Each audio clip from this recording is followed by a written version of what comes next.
Hello, and welcome back to the Women's Rugby Show weekly podcast with me, Sam. By the way, back again for another season of Women's Rugby. Obviously, the season kicked off in full force last weekend when we were at Kingsholm to see England take on France, another victory for the Red Roses. We also headed to Hartpury to see one of the Power-Up Series games between Gloucester Hartpury and Exeter Chiefs. Heading into this weekend, though, it's a big one. The Red Roses take on the Black Ferns at the Allianz Stadium, Twickenham. It's going to be a belter of a game. We're really excited to see the world champions against the world number one. In this episode, we hear from one of the Black Ferns, Amy Rule, and also some words from the Red Roses camp with Jess and Lark Atkin-Davies. Let's get into this one. First of all, just thank you so much for taking time to chat with me this morning. Just how are you and how was the flight over to the UK? Yeah, it was good. About 24 hours of travel, but we were very spoiled with business class and stuff, so it definitely helps with the process of trying to get over jet lag. But yeah, got in, when was it? Saturday. So had yesterday to just kind of get on top of things, look after the body, and yeah, we rip into it today, which is pretty good. Feeling good. And obviously, just kind of go back to your start of your rugby career. Obviously, you had quite a short journey from kind of starting rugby to representing New Zealand. Just can you kind of talk through a little bit about that first? Yeah, so back in New Zealand, I'm from a really, really, really small town called Riverton, which is like at the bottom of the South Island, like quite like you can see Stewart Island. It's that down south. So I don't know, growing up, played a lot of sports, never like cracked anything, wasn't really naturally athletic or gifted in that sense, but just loved getting out there and giving things a go. Rowing at the time, like when I was about 16, 17 was my main sport because there's like a river that kind of cuts through the town. So it was a real rowing town. I kind of stumbled into the game in my last year of high school because I wanted to just do some extra fitness, and my uncle was like coaching the Riverton men's side. So kind of tagged along to their training, and then one thing led to another. I discovered women's rugby was a thing, and yeah, one thing led to another. They needed numbers. They were desperate. Got chucked on last minute, and I just didn't know the rules to rugby, I'll be honest. It didn't make sense that we had to run forwards and the ball had to go backwards. But I just remember the opposition making a break. I chased them down. I actually did some damage and like clotheslined the poor girl, but I got up from there, and I just knew from then this was, definitely I was meant to play rugby. Mm-hmm. And so kind of did you go through FPC and then Super Rugby Alpiki before Black Ferns, or was it kind of just FPC? Say that again, sorry? Was it just FPC before Black Ferns, or did you do some Super Rugby Alpiki as well? Yeah, my journey was I did my last year of, played rugby in my last year of high school. Then I had to move to Christchurch because there wasn't much like rugby like pathways. There was heaps of like one-off games because the community loved playing rugby. There was just no set structure or like academy systems or anything like that. So I had to move to Christchurch, and then played club there, got into the Canterbury FPC side from there, and then kind of got put through like an academy system or high performance program. So back in that time, when was Opiki? So we had FPC, kind of went onto a part-time contract. I went to Fiji back in 2019 as a Black Ferns development squad. And then 2020, we had this Barbarians versus the Black Ferns. So I got into the Barbarian squad. Mm-hmm. We played in-house games in New Zealand, so about 3 games. And then the year after that, 2021, is when we came over and did our end of year tour and had those big losses. So that's when I debuted for the Black Ferns. Yeah. So that's a real quick summary. And then Super Rugby Opiki came after that, and then World Cup. So yeah. I was just about to ask about that kind of infamous 2021 tour. Just how tough was the start for that for you in your Black Ferns career, and also quite a lot of others making their first Black Ferns appearances? There was just thinking back on it, there were just so many layers to it, like because we obviously just kind of got out of like COVID was a big thing then, so we were really strict on our protocols of like staying in the hotel and stuff. And then it's like for a small town girl like me wanting to go see the world, like explore, it's my first time like properly overseas, and not being able to do that was kind of hard. And then like just being in a experiencing tour life and like what's required and like to keep yourself mentally sane and look after yourself physically and like mentally is really tough. But then also like a newbie, you're low-key feel like you're walking on eggshells just because you're not sure how, like, being in a team environment for like well, how long were we? 4 weeks. Like it's tough because you're day in, day out, like in it with the team.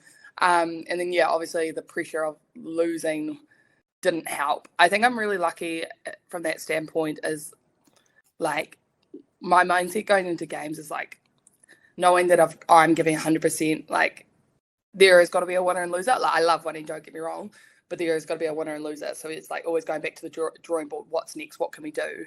Like I feel like losing a game doesn't mean that's it. That's all. There's always something to look. You've always got to look forward after that, if that makes sense. But so lots of layers to it. But I think overall, it's also just the best time of my life because I got to represent my country and do my family proud and just get to experience this like lifestyle that I never thought the 17-year-old when she first started playing rugby would get. So it's pretty cool overall.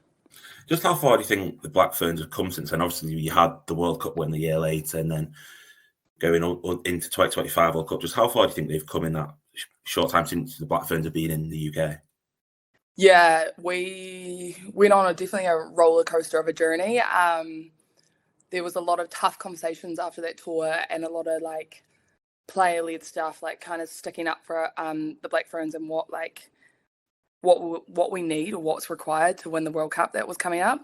So it was a tough year, a lot of work put into it, but it just probably showcased that World Cup, like the work we needed to do to get to win the World Cup. Like, tremendous. Like our shift from India tour to World Cup was just like, it was in less than a year apart, and we went from amateur to fully professional. Like it was just like, it was cool to see that NZR like backed us as well. Like we were really honest and vocal like what we needed, and they really were supportive and helped us get there.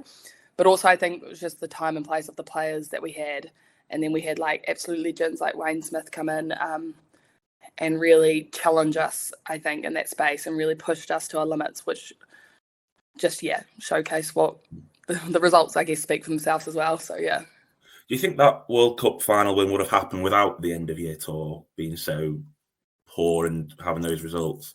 Well, if you think about it, that end of year tour was technically supposed to be the World Cup. Yeah. So I think it would have been an absolute disaster potentially. But it's crazy to think that how life works, I guess, because if COVID didn't happen, then the World Cup could have potentially been my debut, which is so crazy to think. No, we probably definitely needed that India tour, like a wake up call, and and we just needed that year because I think as well, like we don't get as much rugby as the Northern Hemisphere, and we hadn't played a lot of rugby because of being in a 2-year lockdown, so it showcased it that we did need a bit more time to prepare.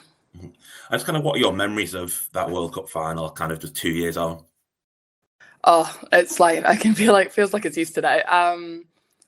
It was I think like when that final whistle blew, like everything just sunk in. Like the hardship we went through that year. Like it wasn't just the World Cup itself; it was that year building into it, the sacrifices. It was the tough conversations we had to have. It was so many changes, and it was just we were go, and it was kind of like you had to buy in or you're going to get left behind. So like when that whistle blew and it all just sunk in, and then it's just like so many like highs, but then so many lows. Like even the semi-final to the final, like those 2 games, how they finished, like one moment, like one specific moment to like could have make or break. Like it's a whirlwind. Like words could probably never fully describe that experience. But then also I think it was like how proud of the country that got behind us. Like the support we got was incredible, and to this day, like how much love we get from New Zealand, we're just I think really grateful for that, because people fell in love like with the game, like why we fall in love with the game, like the community, the getting out there and just being great people and just having fun. Like I think that's a pretty cool part of it as well. And obviously, we're a year out from next year's World Cup here in England. Just how happy are you with where the Black Ferns are kind of on the development path towards that World Cup? Yeah, I think we've had a lot of changes. Like we're completely different new squad, basically. Real young, really exciting. Building into this World Cup, I think we're definitely tracking really nicely. I'd say like we can't say too much, obviously, but we are, I guess, like at the moment where these are all build-up games, so it's good to see this test match to see where we're truly at, especially coming up at such a quality side against England. So I guess time will tell to see where we're truly at after these games. But yeah, I think we're tracking really well. A lot's changed. Like we didn't get to actually play FPC this season, so we've probably played a little bit less rugby than we're usually used to. But we've been like in camps like at least once a month, or like we're in a 3-week camp before coming here. So we've had really good preparation. Just probably excited to rip into it these games and see where we're at. Obviously, England played France on Saturday, just gone. Have you had any chance to watch that back yet? Yeah, it was quite good timing. When we landed, they were playing. So watching it jet lag, probably, yeah. It's cool to see that it's kind of lucky for us that they've had a current test match that we can watch and analyse and see what they're up to. But yeah, they're looking strong. They're looking good. Doing things maybe slightly different than they usually did in previous games, which is quite good to see, like their versatility and stuff. Yeah, probably same again. I can't say too much. Yeah, because obviously it's the first time playing against them with John Mitchell kind of fully in charge. Obviously he was around for WXV last year. Just kind of excited to see that, like kind of just mentioned that he can do things a bit differently and kind of see them changing a little bit. Yeah, definitely. I think every rugby team or you've got to evolve. The game's never stock standard. It's always changing and evolving. So you've got to keep up with it or get ahead of it. So yeah, definitely cool to see that. And obviously Twickenham on Saturday, well, the Allianz Stadium, as we've now called it. How exciting is obviously World Cup final venue for next year? Just how exciting is getting the opportunity to play there? Oh, incredible! Like you hear stories, like it's I feel like it's low key, like a once in a lifetime opportunity. You hear the stories of how big it is and Sorry, I lost my train of thought. It's cool to see like the women's game in general just growing and more opportunities for women around the world to get to play in awesome stadiums like that. And I think, what is it, like 50,000 tickets are sold, which is incredible. Yeah. Like I haven't played, that would be my biggest crowd I've even played in front of if I get the opportunity to play. So yeah, and you just feed off that energy. Like it'll be different though, I guess, because it's obviously England's going to be a bit more supported, but I think you just feed off the energy and that competitive edge. You just get really hungry for it. It's really cool to be a part of. Do you think that's why Eden Park was so key in the World Cup final 2 years ago? Yes, yeah.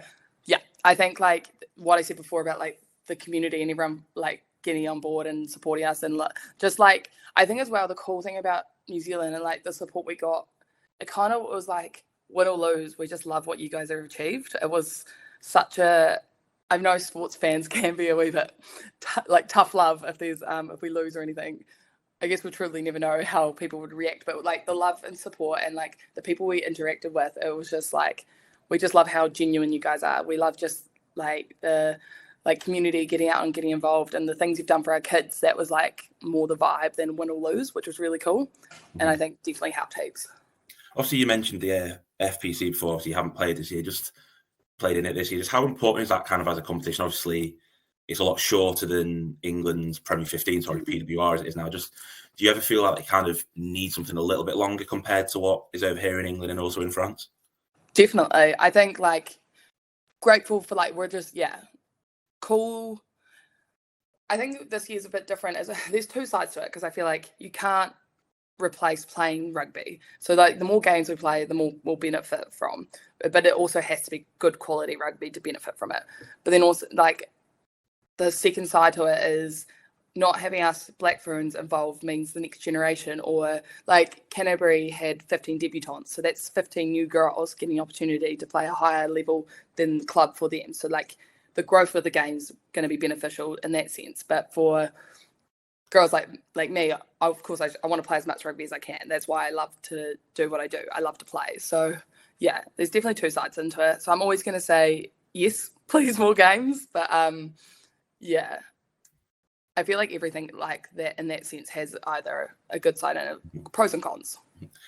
Have you ever thought about coming over to England for a bit of season? Did you go to the Brumbies? Yeah. Yes, definitely. How did that come about? You going over to Australia for a bit? Yeah, I think I was lucky it all kind of worked out well. We finished Super Rugby OPIC and then I could go straight into it. I just kind of asked the question. Rugby's given me heaps of opportunities with travel, connections, like meeting new people and stuff. And like, I'm a big believer. I just love trying new things, seeing how a different country plays rugby and stuff like that. Yeah. So I just asked the question and then one thing led to another. I was playing with Brumbies and I loved it. Like it was definitely, I learnt heaps, got to make really cool friends. Like Brumbies is based in Canberra, which Australia is beautiful. I would describe Canberra as, you wouldn't think it's Australia, but I fell in love with it. Yeah, it was really cool. But with the PWR, definitely keen. Like if the opportunity, especially like after a World Cup, we're on like a 4-year cycle. So there's definitely, I feel like a time frame where I could pop over, if anyone wants me, could pop over for a wee bit and see what it's all about. Great advertisement now. Yeah, thank you. Obviously, going into WXV after this England game, just how excited are you to kind of another test against the world's top 6 teams, technically? Yeah, no, it's cool. I think I'm excited to play Ireland. So first time getting an opportunity to do that. And also, like, the cool thing is except for the end of year tour, we've never actually had and World Cup, we've never had an opportunity to build up, play England twice in a year. So that's going to be really cool to get, like, doesn't matter how those first games go, we're going to set another opportunity, which a lot can happen. I feel like that's really important. And then it's always cool to play against France. They're such a, I like to say, and this is like the biggest compliment, like a chaotic side, like they can throw anything at you. So they're always cool, a good wee challenge to play against. And yeah, Ireland's, you can review and preview as much as you want, but once you're on the field, it's just, yeah. So I'm looking forward to that as well. Perfect. So Amy, thank you so much for chatting to us today. Best of luck for the weekend. Thank you. Thanks for having me. I really enjoyed it. Sorry, Jess, I know you said about you don't kind of want to think about the tries you're scoring, but I think you're averaging just over a try a game for England currently. Just, it's a pretty incredible feat. Just kind of, how does that make you feel?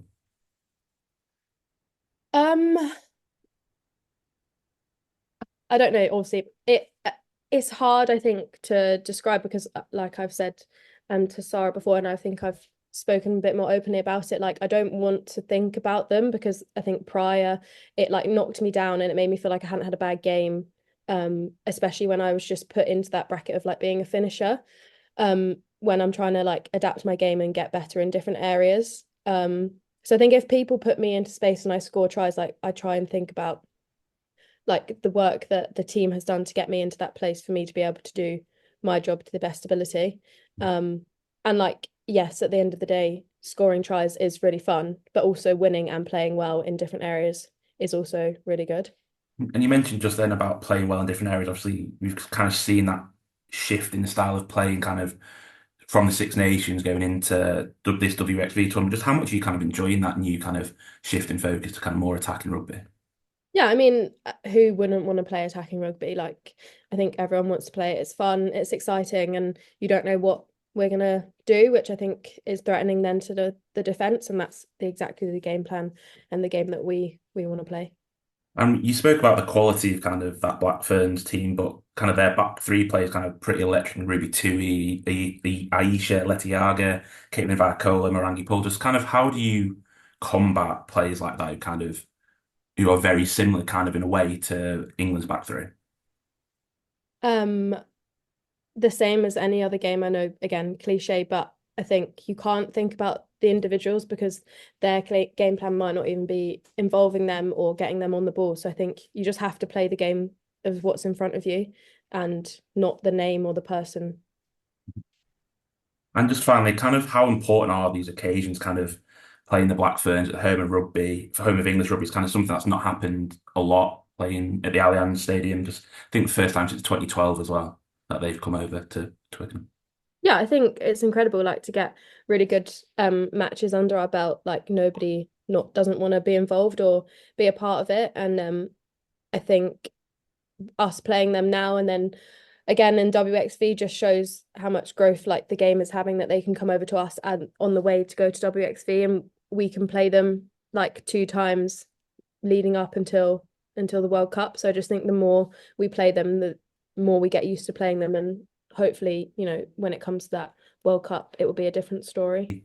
The kind of competition between the hookers is so strong, as for yourself, Amy, Connie, and May. Just kind of how well do you all work together, and kind of how much do you push each other to all be improving?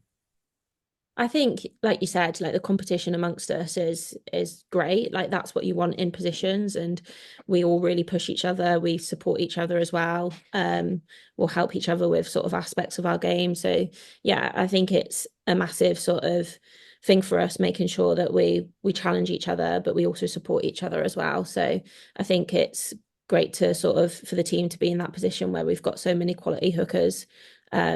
And it sort of shows for obviously the league and, you know, what we're doing in our Premiership rugby as well, showing that there's lots of sort of talented hookers coming through as well. But yeah, like I said, it's great to have the competition and the support as well.